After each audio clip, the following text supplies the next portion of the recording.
This is Mentally Financial. I'm your host, Gary B. Just sit back and let's get into this episode. Peace. Understand the current state of your finances. Pretty big statement, huh? Because if you don't know the current state of your finances, you really ain't doing anything, y'all. So to break that down real simple, the first step to a good budget, or money management, the plan is you must know, like what you have and where you are going financially on your journey. To start, you need to ask yourself a few questions. That's how we look at it, okay? So like I said, you need to know where you are and you need to know where you're going on your financial journey, because that's what's going to be able to help you build for today and for tomorrow, okay? The few things you need to ask yourself is, what are my income sources? You need to know what your income sources are, first of all, okay, y'all? Because if you don't know, exactly how much you're making, you're never really going to go anywhere with it. So I always try to tell people that you need to look at your finances in a way like this. Let's say you work one of those type of jobs that is not salaried and you working hourly, and then they give you overtime and they give you nighttime differential and things of that nature.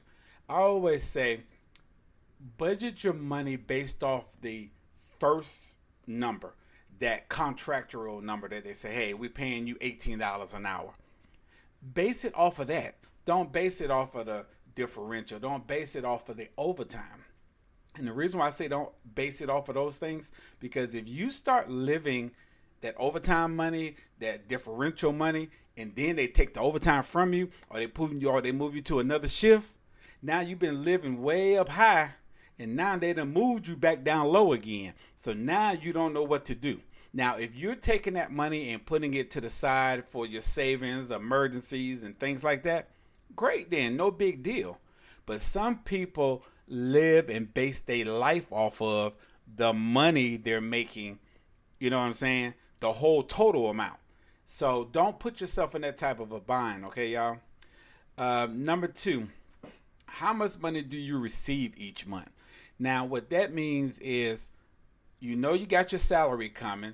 Do you have a side hustle? You know what I'm saying? Do you get child support? Do you get alimony? Do you get something else outside of your first source of income?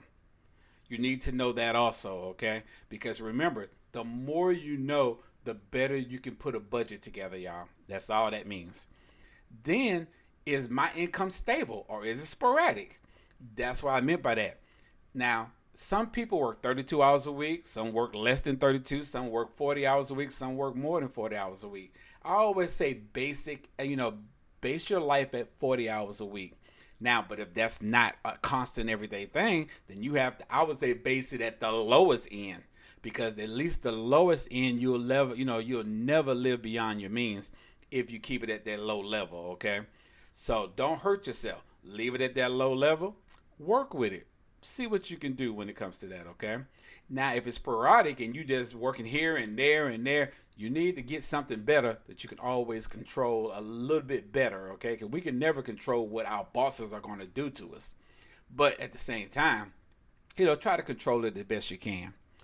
Then the next thing, do I constantly feel like I'm living paycheck to paycheck or struggling to make ends meet? I'm going to be real with you. A lot of people feel that way. Even 6-figure people feel that way. In the United States today, the average family that makes $250,000 a year is living paycheck to paycheck. So what do you think that person making less than $250 is feeling? Okay. Now, you also got to remember, it's based off your lifestyle and it's based off what you do. You know what I'm saying? Everybody is not the same. You might get that $250 and be living like a king or a queen. Know how to manage your money. But there's some people that make that kind of money that don't know how to manage it. Okay, so watch yourself on that. Does my income support savings or making investments? That's another question you have to ask yourself. Do you make enough money to put to the side for savings, or is it just covering your bills? And if it's just covering your bills, then you need to find something. If you want to do something else, you might be content. You know what I'm saying? If you're content to just make sure that your bills are covered, fine. We can stop the conversation. But if you're that person that want to take trips, or you're looking at the future of buying another car or buying a house or fixing up what you got, You need to make sure that you pushing forward and being able to make these investments. So that once again, it's all based off your skills, what you're doing right now, job wise. Okay, so you have to do that. So that's what you got to do with that question. Now, last but not least, do you overspend on luxuries? This is a tough question because I don't want nobody to stop living. Listen to me, y'all. I do not want you to stop living. Live your life to the fullest. Have fun with what you got, because we don't know when whoever you believe in is going to call you up to the next level. You don't know when they're going to do this. So since you don't know, you have to keep it real with yourself, okay? So if you are overspending on luxuries and things like that, and you shouldn't be doing it, and you ask yourself, hey, why did I buy this? Then that's a mistake, okay? And if that's what you did, hey, hopefully it's an Amazon or a Walmart somewhere you can take it back and say, hey, let me get my money back and do something I need to do with this. But let's say it's one of them situations where you just got to keep it. You know what I'm saying?